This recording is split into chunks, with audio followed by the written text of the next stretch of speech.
happens to be in the chat. Yep. At this point, the only data, because like you said, there's no way to find this out. The only thing I can really go on there is that we started pretty early and we are still around. Yeah, I mean, if you we started early enough. If you go to a general podcast place and say, "What's the longest running podcast?" or "What are the top longest running podcasts you know?" no one will say Geek Nights because no one knows about us, right? So there must be others like us who also no one knows about. We got to go around and find like the oldest podcasts and then do an old podcasters convention, like a virtual one. The only way to do it would be, because even if you were to scan, like if you had access to like the iTunes podcast library, like back end, you could find all the podcasts that have like an episode that's old and an episode that's new. You could narrow it down. Yep. But the RSS feeds have a limit on how many episodes. We're the weird ones in that we keep like everything up forever. Almost every long-running podcast tries to make money and they sell access to their archives, like I've seen a bunch do that, but not all of them. Or they just take old stuff down. Like we're kind of weird about that. Maintaining, or the podcast ends and people stop paying for it to be hosted and it just disappears. Yep. We're also in the weird boat of because of our old Libsyn deal. I don't know that we could afford to keep that archive up if we were not using this service. We could migrate to another service, but the redirect thing would be a problem. Yep. Also, the long tail of bandwidth is not nothing for anyone getting, who wanted to like just go download episodes, because the RSS would be updated, the website would be updated to new URLs. But it probably wouldn't matter that much for the listener. But if there was any like old URL hanging out there linking directly to the old Libsyn, then it would fail, right? Yeah. As soon as Libsyn closed our account. So. But anyway, I guess we'll just get right into it. There is a bunch of news. I think we skipped a Wednesday show recently, but we did do Sonic. But anyway, let's get right into it. So in the news, there is a little bit of a tragedy. So the voice actor of Jigen Daisuke, Kiyoshi Kobayashi, has passed away at 89, which 89, good job. Yeah. Decent run.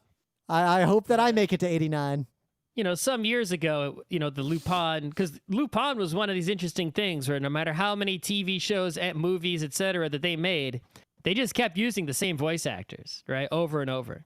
And it wasn't until just a few years ago, right? I remember, I think we did it as a news that they all sort of retired and stopped doing it because they were all way old, right? They've been doing that shit for like 30, 40 years. Well, Kiyoshi Kobayashi has been playing Jigen Daisuke since 1969. He played that character for 52 years. Yep. Yeah. And I feel like if he had not gotten pneumonia and become an old human, our meat sacks only last, 80 to 120 years at most. I feel like he would have kept doing it forever. Yeah, probably.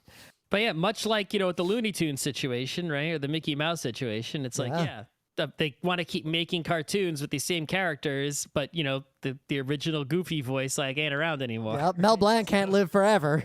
Yeah, right. So, but because it's such a huge popular character, there are so many talented voice actors who can just do the character that it's they'll find the best person on earth who can get close enough, right?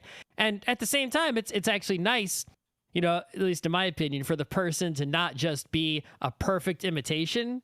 Bring their own thing, like a little bit of an update to the character. Right. If they get their own style in there a bit, they'll be actually more expressive, at least I think. Right? Well, kind of like how every Bond just do a strict imitation. Every Bond is a little bit different. They didn't just all try to be exactly like Sean Connery. Yeah, and then, you can get different style. And you know what? There might be someone who does it even better, right? Yep. But the other nuts thing is he was the last remaining original cast member in Lupin at this point. Just prior to his retirement. He held out as longer than anyone. Yeah, like I said, everyone else kind of retired. Yeah. Right? They were all really old, and they were like, all right, that's enough. Like, okay.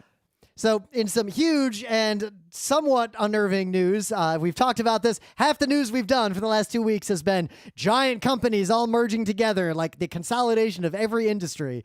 And here we are again. Crunchyroll has closed a deal to acquire Right Stuf. Right. So if you don't know, there's a company called Right Stuf in the US, right? And they're basically sort of like an anime retailer / distributor / licensor.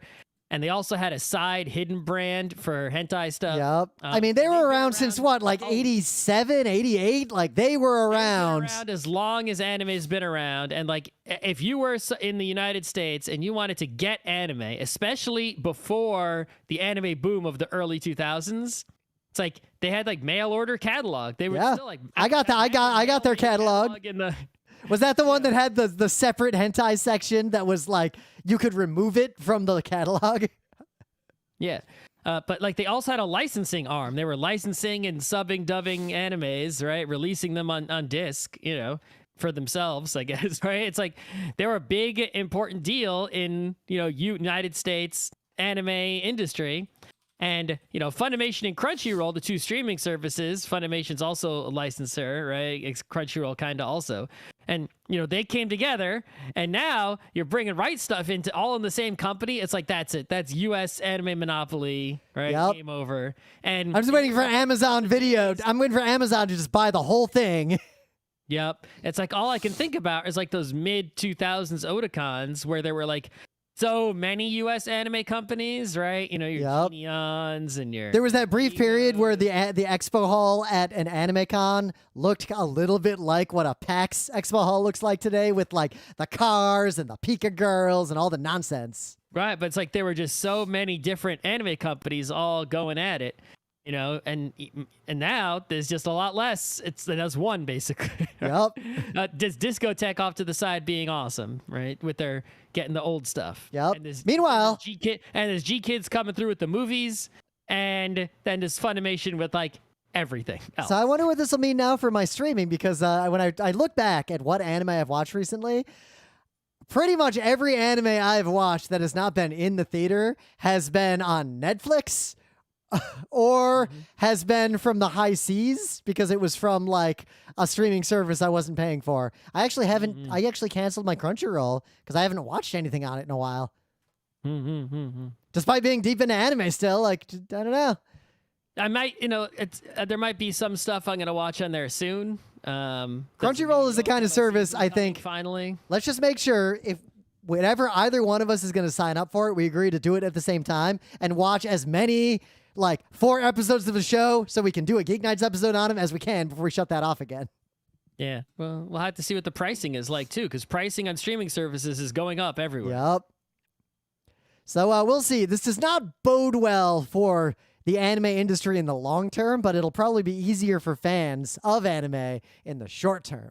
Well, which it's you know, like we talked about it when Funimation and Crunchyroll merged, right? It's like it's good for fans because now you can just go to one streaming service, one-stop shop. There's everything is all there. It's bad for fans because, well, it's like now you don't have a choice. There's no competition. They can drive prices up. They can just control everything, and you're not going to always like what they decide, and then you're going to be stuck. Yep. You know.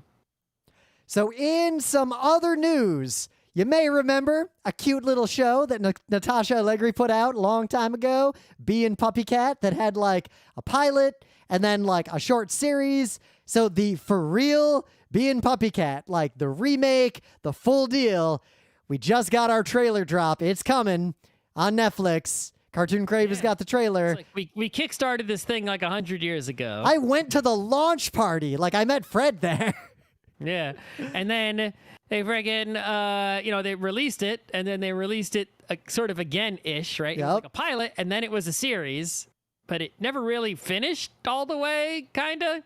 And it's like now they're giving it a third go or a fourth go. I don't even know how many goes it's been at this point. Right? I'd say this would really just be the third go, but what's fascinating is if you watch the trailer, I'm pretty sure there's comics. There's all kinds of merchandise. Yep. It's like this just so it's like this thing is already a thing. It's like they're just like, okay, with an even bigger budget, we're gonna just make the show again for real this time.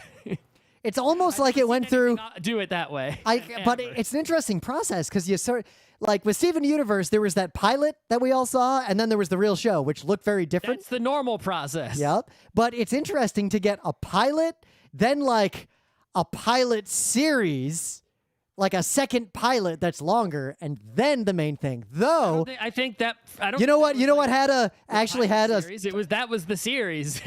Well, but it didn't like fully flesh out or like explore everything. Like it almost like touched on everything that was going to happen, but then just kind of stopped. Like it didn't follow the plot that it had clearly set up. But the original Star Trek had a little bit of a process like that. If you look at how they actually got that show going originally. Many shows do have multiple rounds of pilots, but rarely do we get to see those pilots. This is fun because we almost see like the evolution of this idea into ever increasingly polished forms. But the trailer both shows that there is a real like show here with a lot of content. Like there's a lot of new stuff. Clearly it's going to be like there's going to be something going on, but it specifically shows you the scenes from the original to remind you that it is still the same Bee and Puppycat. She is still going to, in the first episode, hit Deckard in the nuts with her umbrella. Yep. But I mean, yeah, I think there have been series where they would start off with a pilot and then go to like a mini series that was so popular that they had to keep going, right? Yeah, that's happened quite a few times. I'm actually pretty excited about this, especially considering, I don't know, it's one of those shows that raised a lot of interesting ideas and allegories, but then didn't finish them. And I like the aesthetic of the show. I like the aesthetic, and I like the deep. Probably this is going somewhere. Blade Runner analogies and references that are everywhere in it. I'll wait until it is 100% done, and then watch it. At this point, you know how it goes. Yeah. Is that all our news? I think so. Put a little marker there. But anyway, things of the day. So, I told my tale of how I bought a cheap rollerblade brake and it was basically just counterfeit. It was basically like a marker. So I got real brakes now and I'm skating again. And I stumbled upon, just randomly, while I was looking at like different kinds of brakes, and I was debating whether or not I wanted to get like a different kind of brake for my blades or upgrade them or mess with them since I had them out and taken apart anyway. And I found a good video that is basically, it's 15 things to make you a better skater. And it's just this guy, and he walks you through like basically the exercises you would do if you already know how to rollerblade, like you're already a decent rollerblader, but you want to get better at rollerblading specifically. And these are the kinds of videos that I watch a lot for skiing, and I used to watch a lot for mountain biking. And despite the fact that I've rollerbladed my whole life, I never got lessons. I never learned any formal I just rollerbladed, like never thought about it. Where were there rollerblading lessons? There were rollerblading lessons. In fact, there was a rollerblading class in my high school you could take. Wow, okay. We didn't have that. I mean, Michigan, 90s, like... You could do, at the roller rink, you could take roller skating class, and I think that was it. Allow rollerblades at the roller rink. Really? Our roller rink banned regular roller skates. Only rollerblades were allowed. What? The roller rink was like, it's a place for dancing. It's not a place for racing. Nah, that roller rink was people just skated in a circle. Like no one wanted to dance, and people would. You could. Most people skated in a circle because they couldn't dance, but it was not a place for ice. It was not a place for hockey, and not a place for racing. No, the roller rink I used to go to as a kid. So regular skaters kept getting hit by people, and like so often that they banned them from the place, and it was rollerbladers only. Okay. But I never thought about it. I just thought I rollerblade. So this video, it's not like a video. The reason I'm making this my thing of the day is that one of the best ways to learn something is to do it.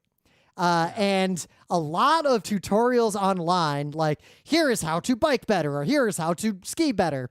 They almost just show you like the technique of how to do a thing. This video does the more enlightened way of it shows you here are weird things to try that will force you to get better. Like it's an exercise that if you do it will teach you something by doing the exercise, as opposed to emulate what you see in this video to learn how to do the thing you see in the video. That's how actually ski instruction usually goes. I just never seen this for rollerblading before. And this video is actually pretty good. And I'm going to try to do a bunch of these exercises because I'm an okay blader. I'm not great. So what do you got? Okay. So one of these nerdy, there's a nerdy thing that I don't do because I don't have a lot of space. And that nerdy thing is jigsaw puzzles, right? Have we done an episode on those? We can make if we haven't, that's going to be, I'm going to look that up right now. That's a great episode. Yeah. We've done puzzles of other kinds. I don't think we've done jigsaw. I think we could do a whole episode on jigsaw puzzles. We might have. It's possible we might have. I will check the back end while you explain your thing of the day.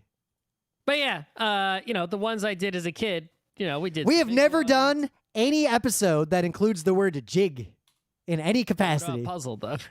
So if I look for puzz, we have done solitaire puzzles and versus puzzle games. All right.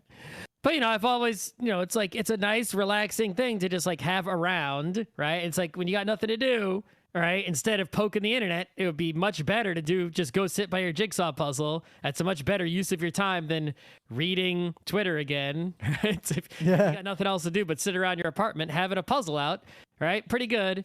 It's not the best, but it's good. It's fun.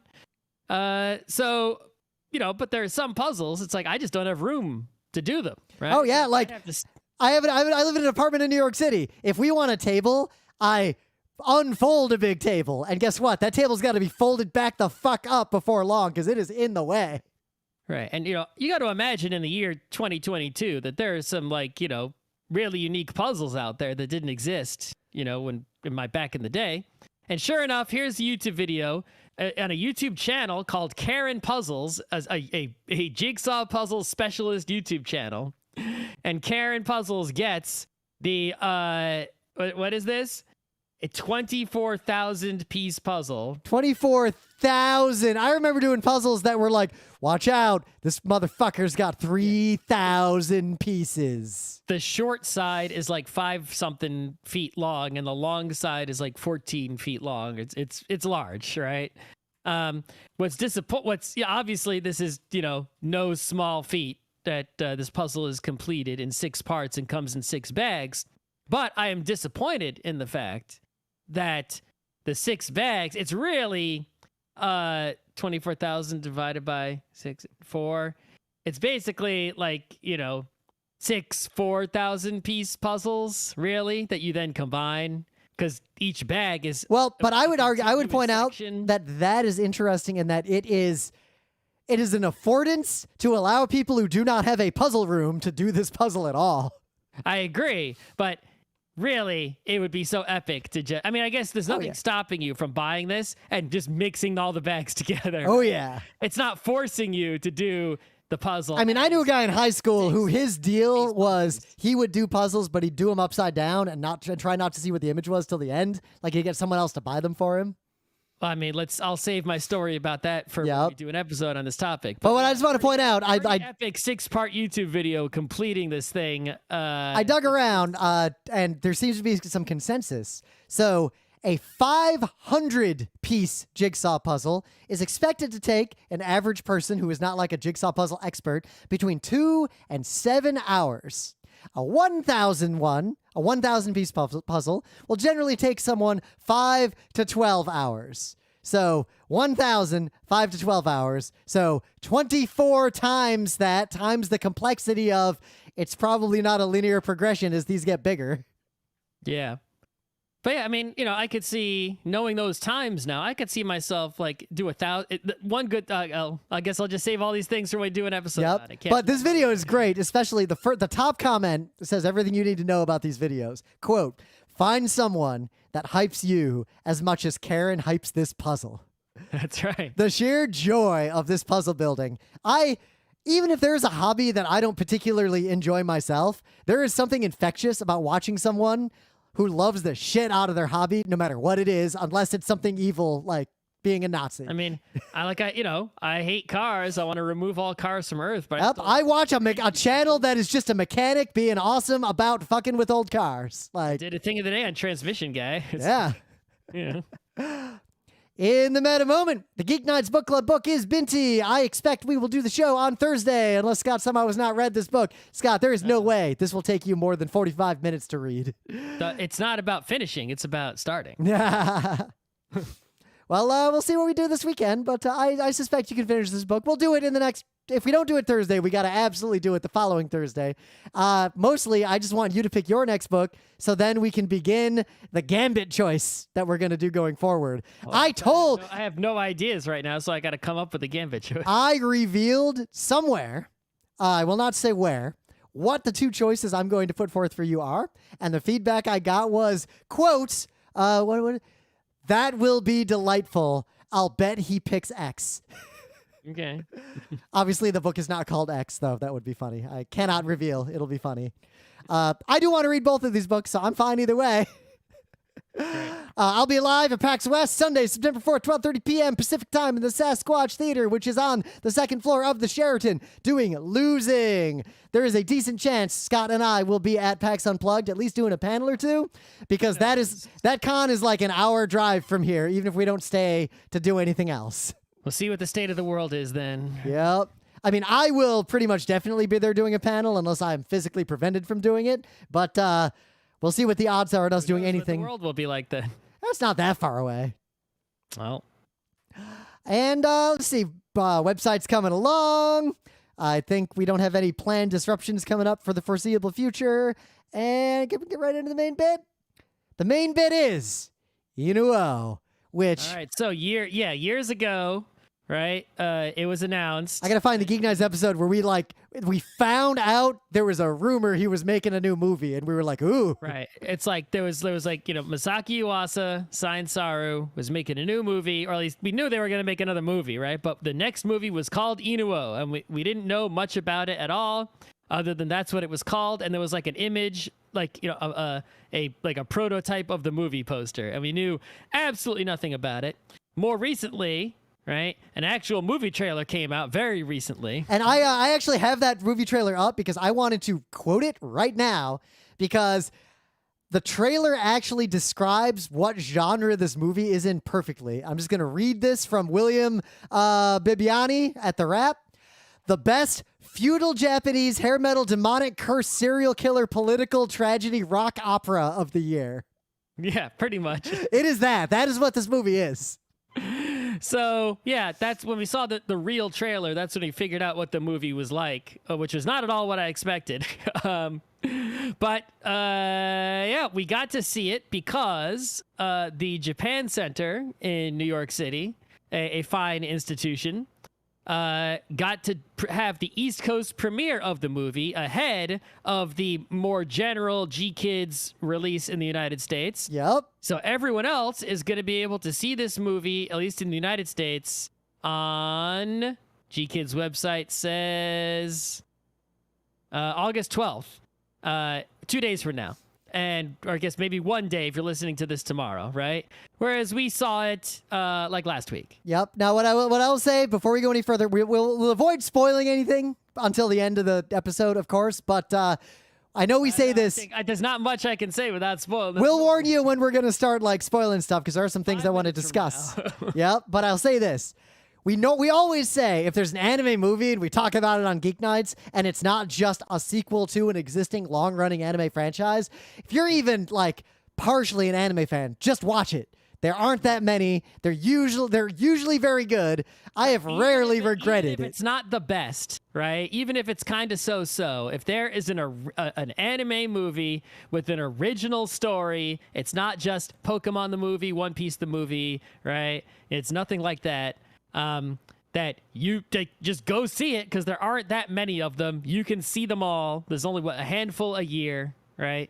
And even if they're they usually have some merit that makes it worth your 90 minutes. It's not like investing in a whole TV series. Yep. And so, Inu-Oh, just on that alone, yes, you should see it because of those same reasons, because it is also an original story anime movie. So with this one, I'm going to go further and say just go see it. Don't even read anything else about it. Just go see it because it is a ride. I haven't seen a movie like it. I'm going to go even further than that, right? I don't want to go too far, right? But I will say I went through and I looked at all the original, full-length feature anime movies that have come out over the years because I've seen almost most of them, right? Yep. The vast majority of them. And I think in order to find one that I like more than Inu-Oh, based on only a one viewing judgment, I think you have to go back to Paprika in like 2000 whatever. I mean, I'm going back to like Belle was in spitting distance.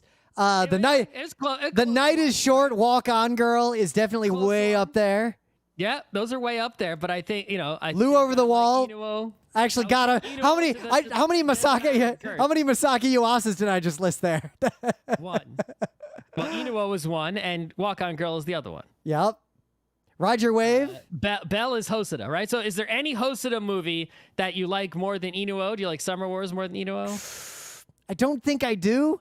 Belle, I liked a lot though. Mirai was really good, but But it's like those are great movies. I don't like any of them more than I like Inu-Oh. Is there any Makoto Shinkai thing you like more than Inu-Oh? It's been a while. I guess I'd have to watch the one that made me cry the hardest again. Place Promise in the early days of all his works made me cry the hardest, but that was a long time ago. I got to see if Old Man Rim will still cry to that amount. Right, but I'm saying is like, all of the newer anime directors that are active right now that are putting out the movies, the ones that get a GeekKids release and a guaranteed Geek Nights episode. Those, right? Miyazaki. It's like, what Miyazaki movie do you like better than Inu-Oh? I mean, as a weirdo, almost want to say The Wind Rises, but I very specifically like what that movie was doing. But then I have to start differentiating movie I like on this intellectual allegorical level versus movie I enjoy watching. And it gets... There are Miyazaki movies I like more than Inu-Oh. I like Laputa more than Inu-Oh. Laputa is honestly my favorite of his still. Right. I like Spirited Away more than I like Inu-Oh. Yeah. Right? It's easy. Totoro's better than Inu-Oh. Right? Those are easy calls. Well, I guess what I'll say is this. Delivery service I like more than Inu-Oh. With Inu-Oh. Those are all old. Those are all older than Paprika. But Inu-Oh did something that movies, like, it takes a really good movie to do this. This movie just sucked me in that I forgot I was in the theater. I was completely immersed. And when the movie ended, it was a moment of, oh, shit, I'm in the real world. Right. But also... the summary, I think this is my favorite anime movie since 2006. And maybe the best since 2006. I can't say that for sure right now, but I'm leaning that way. Go see this movie. And if you can, safely, go see it in a theater. Because that bit in the trailer about it being a rock opera, it is a rock opera. I want to go back and see how many minutes of screen time are a song versus not a song, because I feel like that number is really high. The movie didn't just suck me in like a good movie does. In the movie, you basically get characters telling an ancient tale to you via music in the context of the movie that is itself a tale. And I wasn't just sucked into the movie, I was sucked into the tale they were telling in the movie, to the point that when we got home, I read the entire fucking Wikipedia article on like the Heike clan and what the hell happened in this battle. Yep. Well, so yeah, exactly. I think that's really, I was gonna when we start talking about spoilers, right? I was gonna talk about how this movie tells like several stories like that are all layered on top of each other. But that element, I think, is the core element in that the plot is about, right, these characters that are trying to tell these ancient forgotten stories so that they are remembered. Yep. Right? Within the movie, right? But what's really happening is that exact same thing is happening in the meta. Masaaki Yuasa is the characters telling us, the real audience, the stories, right? So that they're remembered, right? Via a story about someone trying to do what he's successfully doing, right? So that meta element, which we've seen a lot of lately, or at least, is in a lot of things, period, is working in sort of a new... Well, I haven't seen that exact, layering element before, where you depict somebody doing something to achieve a goal while the artwork, the movie itself, is somebody else achieving the goal that is depicted. Right. Right? Like if it would be like if I was trying to stop climate change and somehow I succeeded by making a movie in which there is a person trying to stop climate change and the movie successfully stops climate change. And and especially with the end, like what happens in the very beginning and the very end of the movie, and without spoilers, this movie does that thing, and you picked up on it too, where it shows you a scene and then the movie kind of starts and everyone watching the movie forgets about that scene. And then at the very end, just when you think, wait a minute, it comes back to that scene.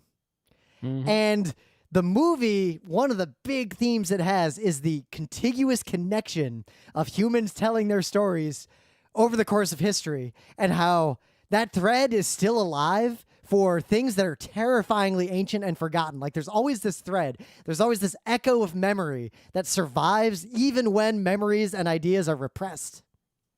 It's very hard to destroy human knowledge. Even though we'll lose big swatches of it, like these pieces still remain. So, what is it like to watch this movie? A little bit into it, and this is not really a spoiler, but the movie starts telling a pretty good story. And then a song starts in the movie. A character starts playing a song. And then the movie almost turns into a sort of montage of songs being performed by those characters that span years and years and years and years and years. And that song doesn't stop for a long time. Very much like a rock opera. Trying to think of what else I can say without, let's see, the music's great. The music is varied to the point that every stage of the music in the show is a completely different style. The animation is phenomenal. The animation of the characters dancing is off the wall.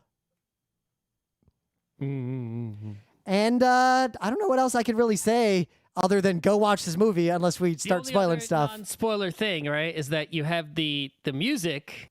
Who are the two rock singers they got? No, we got Inu-Oh himself, and we got the blind kid Tomona. Well, no, but the actual human being. Oh, the band. Oh God, I don't have any of that open. Yeah, here we go. Avu-chan and Mirai Moriyama. Yep. So Avu-chan was the lead vocalist and songwriter of the band Queen Bee in 2009. I'm reading this on Wikipedia if you didn't know. And the band Gokumonto Ika in 2015, right? And that's the person who is the voice of Inu-Oh. And then Mirai Moriyama it just says Japanese act. Oh, they were like a musical person. They were in the Japanese version of Rent and such. So kind of like how in Carol and Tuesday you have a musical act that is also the actors like doing the show or doing the this is a very similar thing. You've got these two musicians playing these doing this music in the context of this story about two musicians making music. So we're gonna spoil stuff. I feel like we have to talk about this movie. I honestly just go see it as soon as you can. But Warren, we're going to start spoiling things as we go on. There's a few shocking moments that happen that are worth addressing, but I think this movie will be equally compelling, even if you know exactly what's going to happen. Yeah. So the thing, like I was saying before, this movie is several stories, right? All told like on top of each other. Yep. Right?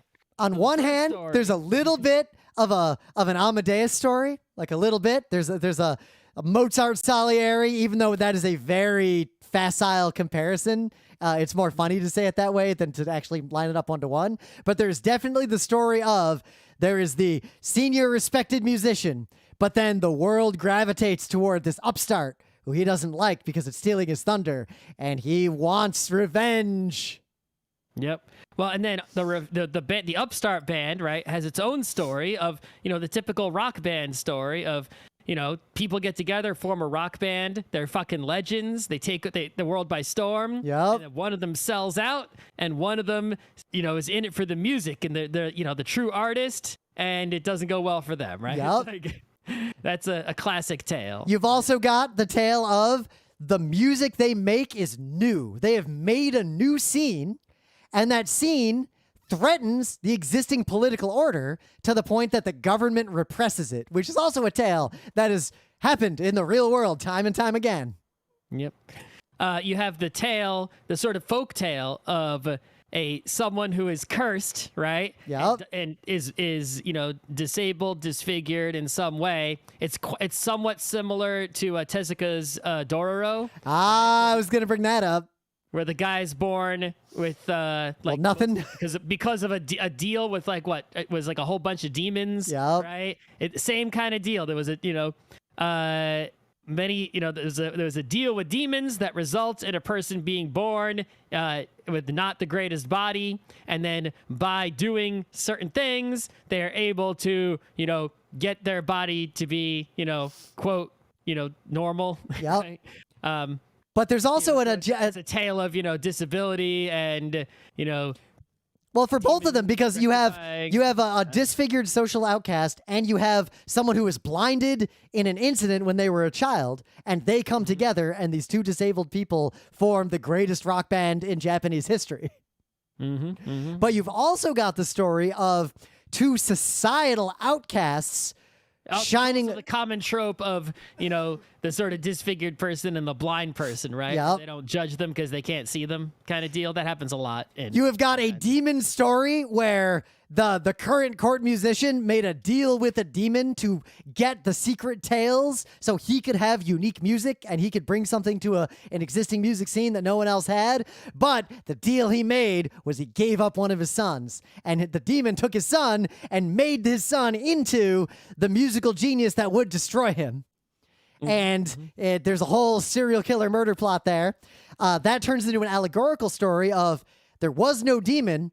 He was just a fucking serial killer who was also trying to cover up anyone who could compete with his music for his court job, basically.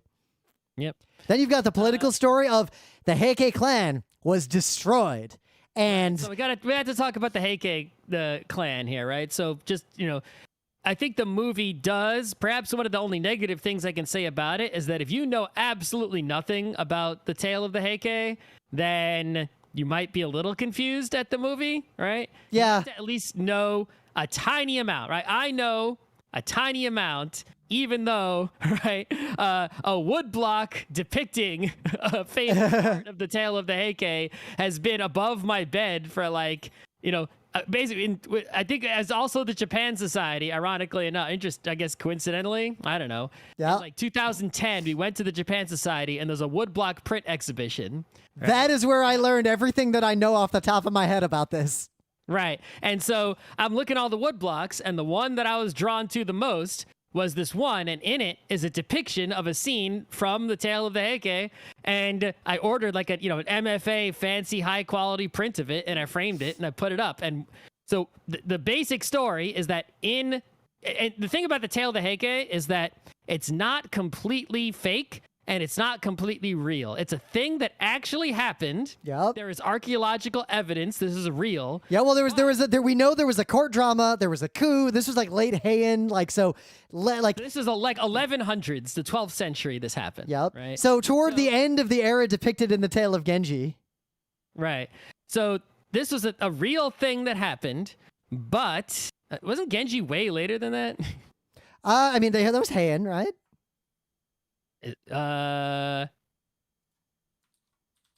Genji was actually way before. Yeah, that's why I said late Heian. No, Genji was published in before 1021. So the Heike was Heike was late Heian. I just looked it up too. Exactly. It was the late Heian era. Genji was the earlier Heian era. The Tale of Genji was a century at least before the Heike. Yep. So kind of like you had the early mid-Renaissance, the mid-Renaissance, the late Renaissance, same deal. Anyway, so the tale of the Heike is a real thing that happened, but the stories surrounding it, because of, it's how much real info do we have? It's not like they had cameras then, right? Have become a fantastic tale over time, right? Thanks to, fictional retellings, oral tradition, literary tradition, etc. But what you need to know about the story is that at the time, Japan was split in two, right? There was basically a shogun in the north and a shogun in the south, right? And one of them, the north one, I think, was the Heike, right? And Emily told me the reason that they have two names is because the kanji, the character for Heike, can also be read as Taira. So a lot of times you'll see the Taira clan instead of the Heike, but they're the same thing. And in the south was the Matsumoto, I think, right? Which also known as Genji, interestingly enough, was the other clan, right? And so these two clans were at war, right? They weren't friendly with each other. Little Hatfield-McCoy situation, right? Because who was going to actually rule all of Japan, right? It was split into, there should be one emperor, one shogun, whatever, right? that kind of deal. And it came to a head at this battle, the Battle of Dan no Ura, right? Which was, Dan no Ura is basically, the South Island in Japan. What's the name of that island? I always forget. I know its name, but I always forget which one's the north and which one's the south one. Come on, Google Maps, you can do it. The South Island is Fukuoka. Oh, Kumamoto? I don't know. But basically in between that island, right, and the big Japan island, right, the long one, is like a little strait. And that's where they had a naval battle there. And that naval battle was basically the decisive battle between the Heike and the other ones, right? And the Heike did not win. They were exterminated. Right? Yep. And they took their treasures down to the bottom of the sea, right? Like right? They were like, that's it. And so it's not one of those stories where it's like, one was evil and one was good. It was like there were just two of them, right? And this one won and that one lost. It's not like, the evil Heike or right? And so that's, right, over time, right, you had the sort of legendary status thing going on with the Heike crabs, where in that area, because it was a naval battle, there were crabs, because crabs live everywhere. They're the ultimate evolutionary existence. I think we both watched that video. Yeah, and some of the crabs looked like, the shape of the crab was somewhat similar to a samurai face, something, right? And so the fishermen in that area believed that this is true. They believed that those were like the dead Heike were coming back as crabs, right? And so when the crabs looked like samurai too much, they would throw them over. They wouldn't take those ones. Yeah. Right? And so due to the evolution. Oh no, I read up on that night as well. There is no possibility that there was any selection pressure. They have always just looked like that. Oh, they've always just looked like that. Yep, I read a lot at the night after we watched that movie. But I guess it's interesting that. But the legend was still there, because a bunch of samurai died here in a battle, and their clan was dispersed, and there are rumors of like Heike holdouts that we never found. They literally call them Heike crabs. Like, yep. That's the name of the. Well, because you're some fisherman, and like this epic samurai battle happened here, and they all died, and there's probably ghosts. And then you go fishing, and a bunch of crab that looked like samurai come up. You would definitely believe that there was a connection, and it would be hard to fault you.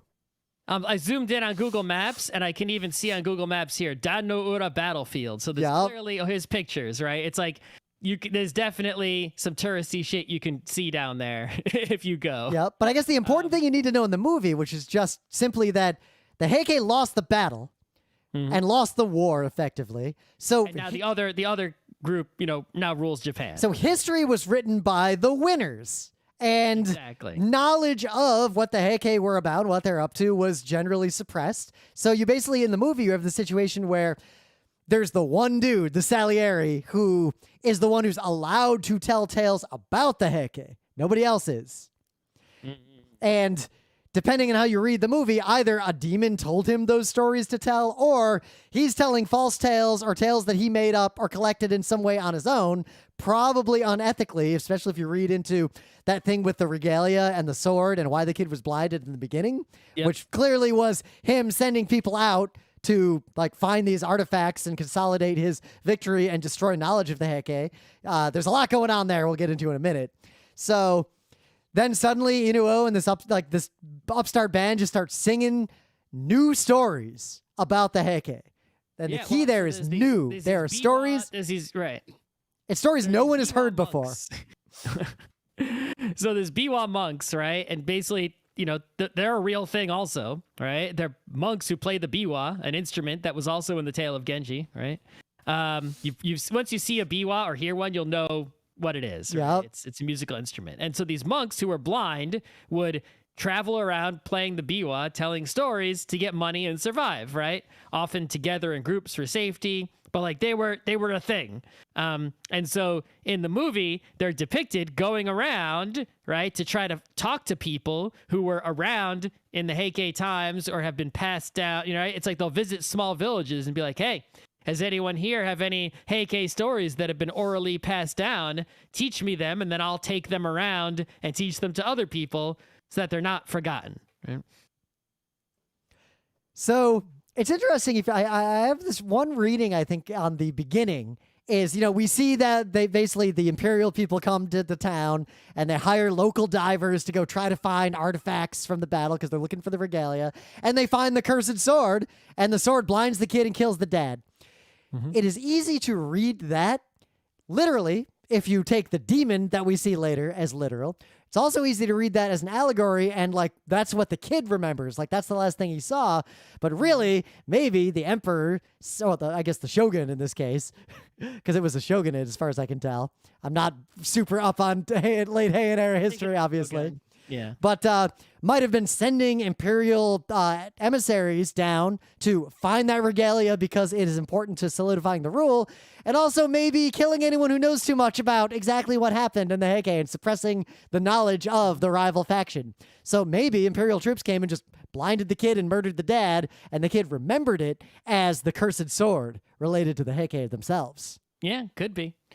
I mean, if you think, again, the woodblock that I have, right, what it depicts is the sort of after, right, the battle, right? Yoshitsune, who is in charge of the other clan, the one that's not the Minamoto, that's what it is, right? Did I say Matsumoto before? Yeah, you did, I think. I can go back and listen. The Minamoto clan is the one that's not was the one that won, right? And the leader was Yoshitsune, right? And the shogun, and then also Benkei the warrior monk was on that team as well, right? Legendary figure. But it depicts after the battle, right? They're sailing somewhere, and it's like the ghosts of the Heike are coming to haunt their asses, right? Fucking up the water Poseidon style, being like, ooh. I mean, part of what the Biwa priests were all about is placate all those angry ghosts.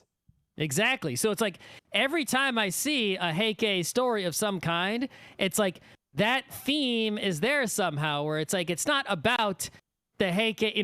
I mean, there is an anime Tale of the Heike that's on Crunchyroll right now that I presume, which is apparently good. I'm gonna watch it at some point, but I presume it tells the actual story. But almost every time I've seen the Heike story come up in some other work, it's always about somehow relating to the Heike coming back to haunt, right? Or revenge beyond the grave. And Inu-Oh is another example of that, right? And think about everything we said earlier about what this movie is about, like all the different ways to read it, all the different stories it tells that all overlap with each other. They all together they're tied together specifically just by this root story of these people were real people who lived and died.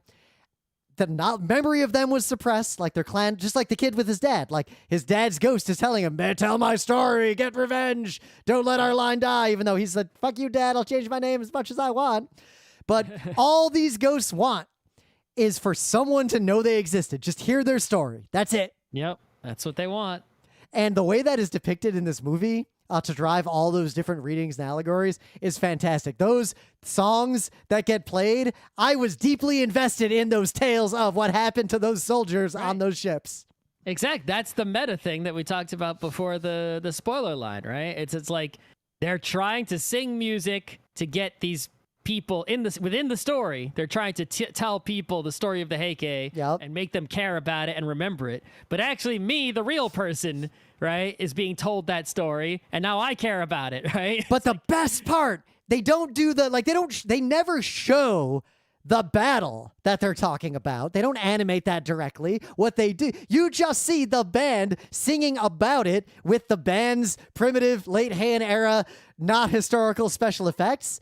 And that's enough. That was a really great thing. It's like there's, they're imagining how could somebody put on a rock concert in, whatever year this is. And it grows. Like it starts with just they got the big guy who's just breathing fire like constantly behind them while they're rocking out. Like that was great. It's like they make up like, well, how could it be done with the level of technology they had? How could someone do a light show? Well, they could do it like this. So then not only do they draw this light show, right? It's all an animation, right? They could draw whatever they want. They draw a light show, and then they draw pictures of somebody with a contrived theoretical means of doing a light show with ancient technology. Yep. Right? It's like you didn't have to draw that, but you did. And it's like, when you think about the fact that is someone drew that picture.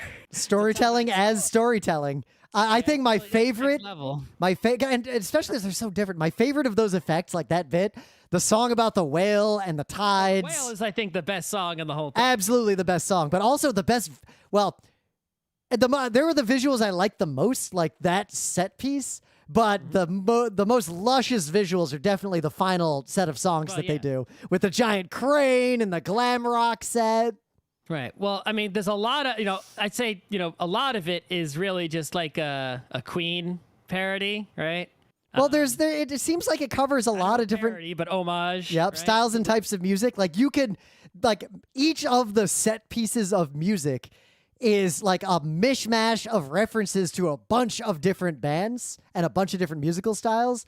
But it definitely gets extremely Queen, especially toward the end. Right. Well, the whale, felt to me like it was directly referencing like Live Aid, right? Because the whole focus, even if you listen to the soundtrack, right, it's on all the streaming services. It's the whale song is all about the fact that like now the crowd is like at its peak, right? The crowd is enormous. Right? The crowd is rising just like the tide rose when the Heike lost the battle. Right. And the whale song is just focused almost entirely on this huge call and response element where the crowd is like in unison. Right? And it's like, you don't see that at concerts, right? If you, other than, right, there was Live Aid, and what other concert has that? It's not that goes down like that, right? And then the final song is so, like, not even not subtle at all. Bohemian Rhapsody homage. Yep. Right? I got chills when that song started up. Off ballady, and then it gets bouncy, and then it gets right. It's like they're not even trying to hide the fact. I love how at the end of all that ridiculous visual in some of the final scenes, you do see in the background a giant crane that was clearly to let him swing across everything. Yep. What else can we say about this thing? So. I liked how they portrayed the jealous, like the person who was singing the Heike Tales before, because, like I said, you can read him as he's just a serial killer, like he's just going around killing the monks who were serial. He had a motive. Serial killers have no motive. Depends. I mean, arguably, serial killer just came out of the old terminology, sequence killer, which just meant someone who kills many people over a span of time with the same methodology. Okay. The point is, right, he was clearly the murderer. Yeah. But he was either the murderer directly because he was evil and crazy, or hired murderers. Yep. Or he was working with that demon and the demon was responsible. But really, he asked the demon for help. Doesn't really matter. I like, my jam. Same reason I like shows like Utena.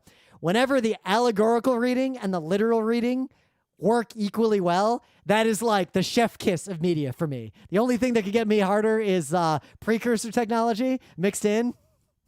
Yeah, it honestly doesn't matter which way it goes. Nope. Right.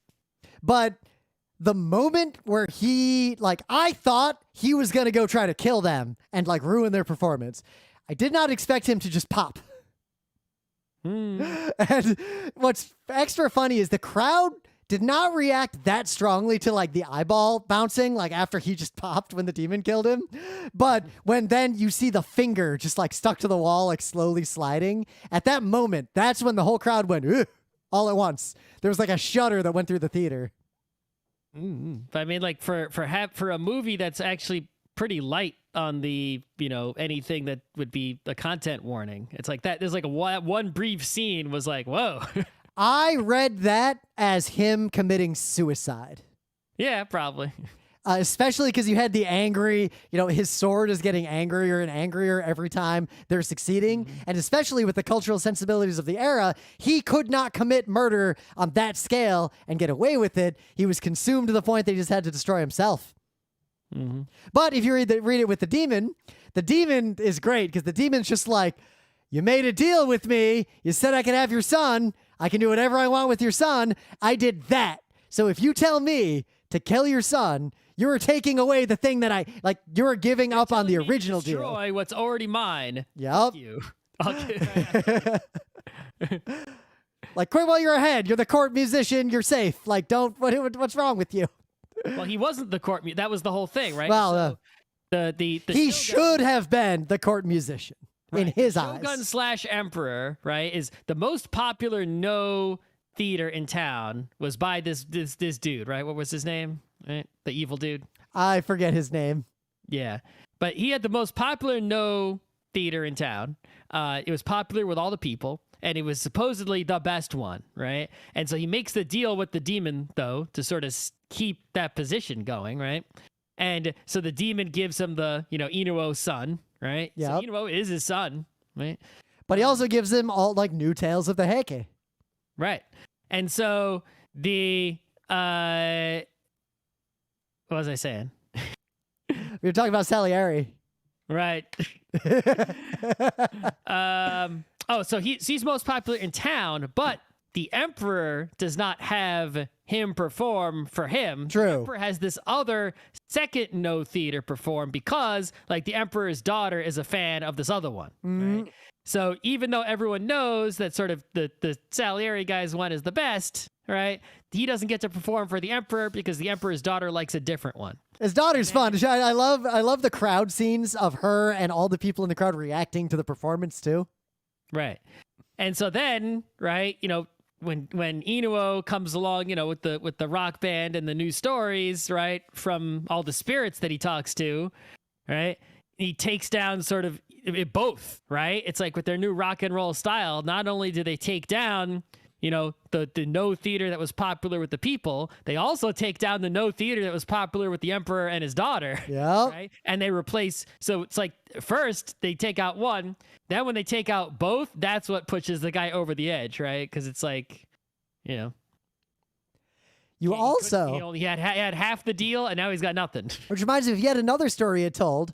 There is the upper class performance arts that they portray, like what is acceptable, socially acceptable and popular, and then Great Balls of Fire style, some loud upstarts making nonsense music outside, and bit by bit, there's that great scene where the court, like the famous dancer is performing the really, really slow, upper high class, very special dance. And then some dipshit just runs in and is like, hey, the crazy guys by the water are doing something cool. And everybody runs out to see that.